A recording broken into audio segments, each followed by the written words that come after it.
प्रधानमंत्री ने आज हिमाचल प्रदेश के बिलासपुर में अखिल भारतीय आयुर्विज्ञान संस्थान का किया उद्घाटन।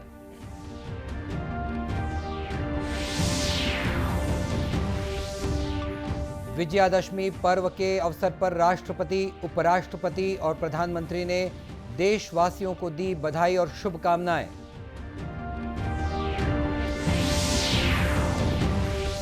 राष्ट्रीय स्वयंसेवक संघ ने शस्त्र पूजा कर विजयादशमी का पर्व मनाया।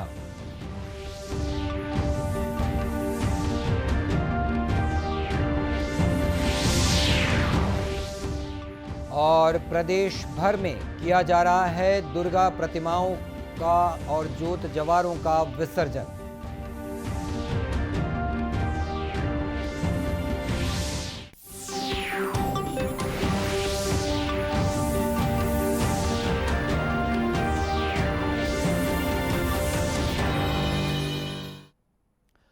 नमस्कार, आप देख रहे हैं दूरदर्शन समाचार। मैं हूं मनीष अहलूवालिया और सबसे पहले आपको दूरदर्शन के प्रादेशिक समाचार एकांश की तरफ से दशहरे की हार्दिक शुभकामनाएं। और अब समाचार विस्तार से।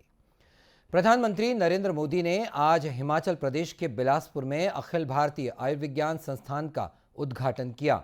इस संस्थान की आधारशिला श्री मोदी ने प्रधानमंत्री स्वास्थ्य सुरक्षा की केंद्रीय योजना के तहत अक्टूबर सन 2017 में रखी थी।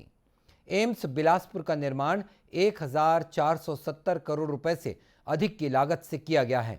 ये एक अत्याधुनिक अस्पताल है जिसमें 18 स्पेशलिटी और 17 सुपर स्पेशलिटी विभाग, 18 मॉड्यूलर ऑपरेशन थिएटर और 64 आईसीयू बिस्तर सहित 750 बिस्तर हैं। इस अवसर पर प्रधानमंत्री ने कहा कि हिमाचल प्रदेश के विकास के नए आयाम तय किए गए हैं। इस प्रदेश ने देश में 100% टीकाकरण के लक्ष्य को पूरा कर लिया है। वैक्सीनेशन का काम तो पूरे देश में चल रहा है, लेकिन आपकी जिंदगी की सुरक्षा के लिए हिमाचल देश का वो पहला प्रदेश है जिसने 100% वैक्सीनेशन का काम पूरा कर दिया है। होती है चलती है वाला मामला नहीं, ठान लिया है तो करके रहना है। यहां बिजली पैदा होती है हाइड्रो से, फल सब्जी के लिए उपजाऊ जमीन है और रोजगार के अनंत अवसर देने वाला पर्यटन यहां पर है। इन अवसरों के सामने बेहतर कनेक्टिविटी का अभाव सबसे बड़ी रुकावट थी। 2014 के बाद से हिमाचल प्रदेश में बेहतरीन इंफ्रास्ट्रक्चर गांव-गांव तक पहुंचाने का प्रयास हो रहा है। आज हिमाचल की सड़कों को चौड़ा करने का काम भी चारों तरफ चल रहा है। हिमाचल में इस समय कनेक्टिविटी के कामों पर लगभग 50,000 करोड़ रुपए खर्च किए जा रहे हैं। पिंजौर से नालागढ़ हाईवे के 4 लेन का काम जब पूरा हो जाएगा तब औद्योगिक क्षेत्र नालागढ़ और बद्दी को तो लाभ होगा ही। चंडीगढ़ और अंबाला से बिलासपुर, मंडी और मनाली की तरफ जाने वाले यात्रियों की भी सुविधा बढ़ने वाली है। डिजिटल कनेक्टिविटी को लेकर भी हिमाचल में अभूतपूर्व काम हुआ है। पिछले 8 वर्षों में made in India mobile phone सस्ते भी हुए और गांव-गांव में नेटवर्क भी पहुंचा है।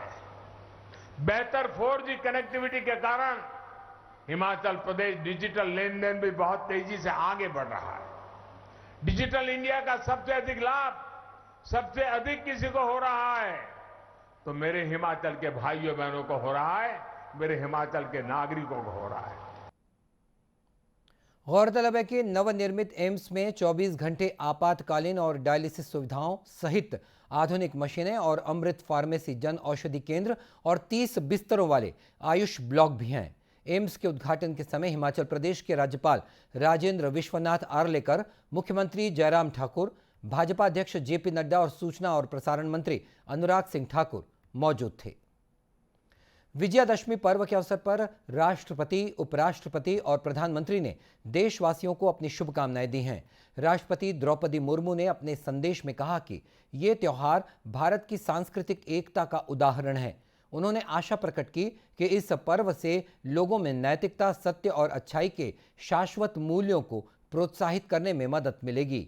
वहीं प्रधानमंत्री नरेंद्र मोदी ने अपने ट्वीट संदेश में शुभ अवसर पर सबके जीवन में संयम, साहस और सकारात्मक ऊर्जा के संचार की कामना की है।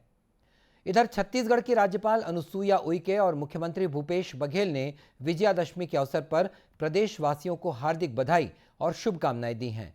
उन्होंने प्रदेश के लोगों की सुख और समृद्धि की कामना करते हुए कहा कि ये पर्व बुराई पर अच्छाई और असत्य पर सत्य की जीत का प्रतीक है। विजयादशमी का पर्व आज देश भर में धार्मिक उल्लास के साथ मनाया जा रहा है। शक्ति उपासना के बाद ये पर्व मनाया जाता है। राष्ट्रीय स्वयंसेवक संघ ने शस्त्र पूजा कर विजयादशमी का पर्व मनाया। राष्ट्रीय स्वयंसेवक संघ आरएसएस का वार्षिक विजयादशमी उत्सव आज सुबह नागपुर के रेशमबाग मैदान में शुरू हुआ। कार्यक्रम को संबोधित करते हुए आरएसएस के सरसंघ चालक डॉक्टर मोहन भागवत ने कहा कि शक्ति उपासना के बाद विजयादशमी का पर्व मनाया जा रहा है। उन्होंने कहा कि मातृशक्ति जो कार्य कर सकती है वह पुरुष नहीं कर सकते। उन्होंने महिलाओं को सशक्त करने की बात कही। शक्ति सारी बातों का आधार है। शक्ति शांति का भी आधार है। शुभ कामों को करने के लिए भी शक्ति चाहिए।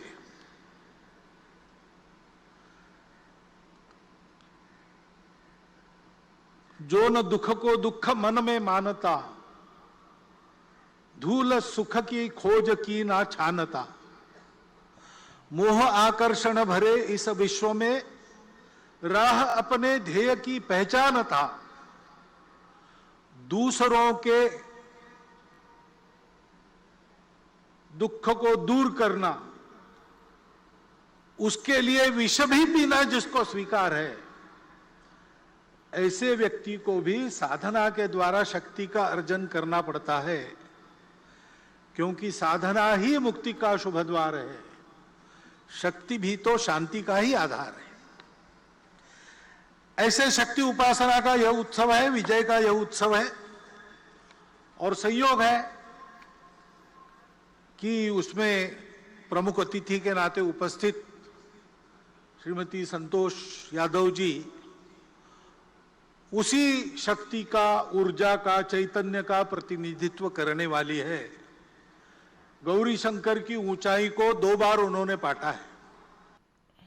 जो सब पुरुष कर सकता है मातृशक्ति कर सकती है। मातृशक्ति जो सब कर सकती है वो सब काम पुरुष नहीं कर सकते, इतनी उनकी शक्ति है। उनको इस प्रकार प्रबुद्ध बनाना, सशक्त बनाना, उनका सशक्तिकरण करना, उनको काम करने की स्वतंत्रता देना और कार्यों में बराबरी की सहभागिता देना। दुनिया भर में जो व्यक्तिवादी और स्त्री मुक्तिवादी आंदोलन चलते हैं, उनके 5वें फेज के बाद अब 6वां पेज चल रहा है, उसमें वो भी अपने दृष्टिकोण को अनुभवों से मोड़कर इसी रास्ते पर आ रहे हैं। और इसलिए उस मातृशक्ति के जागरण का महत्वपूर्ण काम अपने परिवार से प्रारंभ करते हुए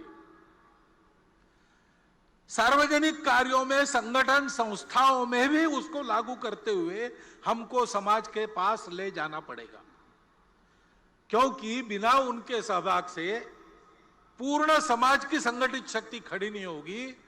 और पूर्ण समाज की संगठित शक्ति जब काम करने लगेगी तब अपने देश के नवोत्थान के सारे प्रयास पूर्ण सफल होंगे, तब तक नहीं होंगे। नागपुर में आयोजित विजयादशमी उत्सव में मुख्य अतिथि प्रसिद्ध पर्वतारोही संतोष यादव रहीं। उन्हें 2 बार माउंट एवरेस्ट की चोटी पर चढ़ने का गौरव प्राप्त है। मुख्यमंत्री भूपेश बघेल ने आज रायपुर स्थित अपने निवास में शस्त्र पूजा कर विजयादशमी का पर्व मनाया। इस अवसर पर उन्होंने कहा कि ये पर्व हमें अपने अहंकार और बुराई को समाप्त कर अच्छाई और सत्य की राह पर चलने की सीख देता है। रायपुर के देवपुरी में राष्ट्रीय स्वयंसेवक संघ की ओर से शस्त्र पूजन कार्यक्रम का आयोजन किया गया। इसमें संघ के छत्तीसगढ़ प्रांत प्रमुख ऋषि बारले के साथ ही सह कार्यवाहक टोपलाल वर्मा भी उपस्थित थे। इस अवसर पर टोपलाल वर्मा ने कहा कि विजयादशमी के दिन आरएसएस की स्थापना की गई थी, इसीलिए इसी दिन शस्त्र पूजा की जाती है। अपने यहाँ विजयादशमी की परंपरा सन 1925 इसके स्थापना दिवस से प्रारंभ हुई है और तब से यह निरंतर चल रही है। डॉक्टर केशवराव बलीराम हेडगेवार जी ने इस संघ की स्थापना की थी और विजयादशमी के दिन ही उन्होंने स्थापना की थी, इसलिए यह उत्सव हम विजयादशमी के रूप में मनाते हैं। राजधानी रायपुर के पुलिस लाइन में स्थित शास्त्रागार में भी दशहरे के मौके पर एसएसपी प्रशांत अग्रवाल ने शस्त्रों की पूजा की। विजयादशमी का पर्व बुराई पर अच्छाई की जीत का पर्व माना जाता है और इसके विजयादशमी के दिन शस्त्रों की पूजा की परंपरा हमेशा से रही है। इसी के क्रम में आज हम लोगों ने शस्त्रों की पूजा और माँ काली की पूजा अर्चना की है। इसके साथ ही हम पुलिस विभाग के लिए सुख शांति और सफलता की कामना करते हैं। वहीं कोरबा जिले में भी पुलिस अधीक्षक संतोष सिंह ने शस्त्र पूजा कर जिले में अमन और शांति की कामना की। श्री सिंह ने कहा कि पुलिस विभाग के लिए विजयादशमी का दिन विशेष होता है। आज के दिन शक्ति के प्रतीक शस्त्रों की पूजा की जाती है। पुलिस विभाग द्वारा प्रतिवर्ष विजयादशमी के दिन पारंपरिक रूप से शस्त्र पूजा किया जाता है। ये एक जो बुराई है उस पे जो सत्य की जीत के लिए और पुलिस जो सबकी सुरक्षा के लिए होता है, तो इसलिए ज़रूरी रहता है कि हम जो शस्त्रों का जिनका उपयोग करते हैं उनकी पूजा विजयादशमी के दिन करें। और वैसे भी विजयादशमी असत्य पे सत्य की विजय का एक दिवस है। मैं जिले के सभी जिलावासियों को विजयादशमी की ढेर सारी शुभकामनाएं प्रेषित करता हूँ। प्रदेश के विभिन्न जिलों में भी पुलिस विभाग के अधिकारियों ने शस्त्रों की पूजा कर अमन और शांति की कामना मां आदि शक्ति से की है। विजयादशमी देश भर में हर्षोल्लास के साथ मनाई जा रही है और बुराई के प्रतीक के रूप में इस दिन रावण का दहन भी किया जाता है। वहीं भिलाई में केरल समाज के लोगों ने आज 3 वर्ष से लेकर 6 वर्ष तक के बच्चों के लिए विद्या आरंभ कार्यक्रम का आयोजन कर बच्चों की पढ़ाई लिखाई की शुरुआत करवाई। अयप्पा मंदिर में आज समाज के लोग काफी संख्या में उपस्थित थे। मंदिर के पुजारी ने विधि विधान के साथ बच्चों का विद्या आरंभ करवाया। कार्यक्रम के आयोजक अयप्पा सेवा संघ के महासचिव सुरेश कुमार पिल्लई ने बताया कि मंदिर के पुजारी ने पूरे विधि विधान के साथ इन बच्चों का विद्या आरंभ कार्यक्रम संपन्न किया। अयप्पा सेवा संगम के पूर्व महासचिव सुरेश कुमार पिल्लई ने बताया कि देवी दुर्गा 9 दिनों तक विभिन्न रूपों में रहने के बाद 10वें दिन सरस्वती का रूप धारण करती हैं और इसी वजह से आज के दिन छोटे बच्चों के विद्या आरंभ की परंपरा है। मलयाली समाज जो है नवरात्रि में 9 दिन का पर्व मनाया जाता है। उसी तारतम्य में आज के दिन भिलाई अयप्पा सेवा संगम सेक्टर 2 में विद्यारंभ का कार्यक्रम रखा गया है। विद्यारंभ में ये मान्यता है कि 9 दिन जो है देवी अलग अलग रूप में रहती है और आज दशमी के दिन आज वो माँ सरस्वती के रूप में रहती है। तो आज के दिन छोटे बच्चे जो है 3 साल के बड़े बच्चों को आज के दिन विद्यारंभ में पंडित जी अपने गोद में बिठा के सोने की अंगूठी से उनके जीप में ओम हरि गणपताय नामा लिख के विद्या का शुरुआत करते हैं ताकि वो आगे बच्चे अपने अपने लक्ष्य की ओर बढ़ते रहे। और छोटे 3 साल के बड़े बच्चे जो हैं अपने घरों में चावल में फूल तुलसी ये सब रख के अक्षर लिख के ही वो शुरुआत करते हैं। आज के दिन भिलाई के हो या केरल में हो सभी बच्चे जो है वे इस कार्यक्रम को करते ही हैं। उसके बाद ही वो अपना पढ़ाई का कार्य शुरू करते हैं। इस अवसर पर मंदिर में आने वाले सभी श्रद्धालुओं को प्रसाद वितरण भी किया गया। बिलासपुर उच्च न्यायालय के न्यायमूर्ति दीपक कुमार तिवारी ने केसकाल में करीब 1.5 करोड़ रुपए की लागत से बनने वाले व्यवहार न्यायालय भवन का भूमि पूजन किया। इस अवसर पर श्री तिवारी ने कहा कि संविधान में निहित प्रावधानों के तहत सबको न्याय प्रदान करना जरूरी है। यह लोकपद धारकों की जवाबदेही है। केशकाल में बनने वाला न्याय का मंदिर इस इलाके के लोगों के लिए अपनी सार्थकता को साबित करेगा। न्यायमूर्ति श्री तिवारी ने कमजोर वर्गों की विधिक जागरूकता सहित उन्हें विधिक सहायता प्रदान करने के लिए कार्य करने पर भी जोर दिया। शारदीय नवरात्र के अंतिम दिन कल प्रदेश में कई जगहों पर भोग भंडारे का आयोजन किया गया। वहीं आज भी जगह जगह दुर्गा प्रतिमाओं और ज्योत जवारों का विसर्जन किया जा रहा है, जिसमें श्रद्धालु बढ़ चढ़कर हिस्सा ले रहे हैं।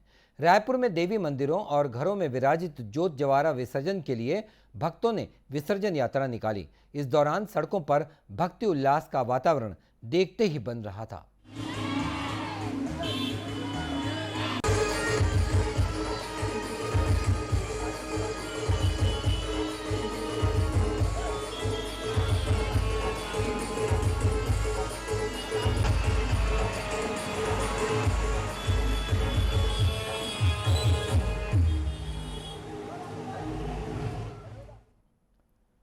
इसी तरह प्रदेश के अन्य जिलों में भी दुर्गा प्रतिमाओं का विसर्जन किया जा रहा है। तो इस बुलेटिन में इतना ही। इसी के साथ ये समाचार बुलेटिन समाप्त होता है। नमस्कार।